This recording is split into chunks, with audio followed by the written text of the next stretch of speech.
वसुबारसची पूजा केली, पण त्याआधी आम्ही दुपारी बनवणार होतो चिवडा. नमस्कार मंडळी, मी अश्विनी, स्वागत आहे तुमचं व्हिडिओमध्ये. चिवड्यासाठी मी आपण जे कांदे पोहे बनवतो, जाड पोहे, ते वापरले आहे. थोडेसे तळून वगैरे घेते आणि असे चाळणीमध्ये टाकायचे, म्हणजे जास्त तेल राहत नाही, निथळून जातं. 2 किलो पोह्यांसाठी मी अर्धा किलो मक्याचे पोहे घेतले होते, ते पण छान तळून घेतलेले आहेत.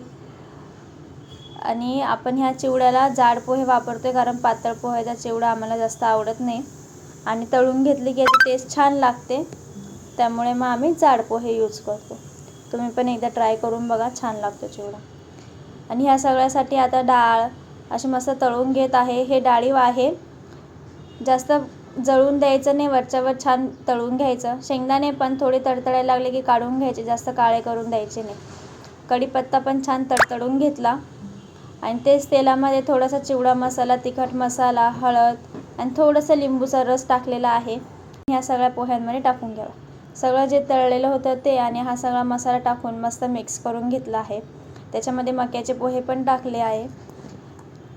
चवीनुसार थोडंसं मीठ आणि पिठी साखर टाकून चिवडा छान मिक्स करून घेतला आणि आपला चिवडा तयार आहे.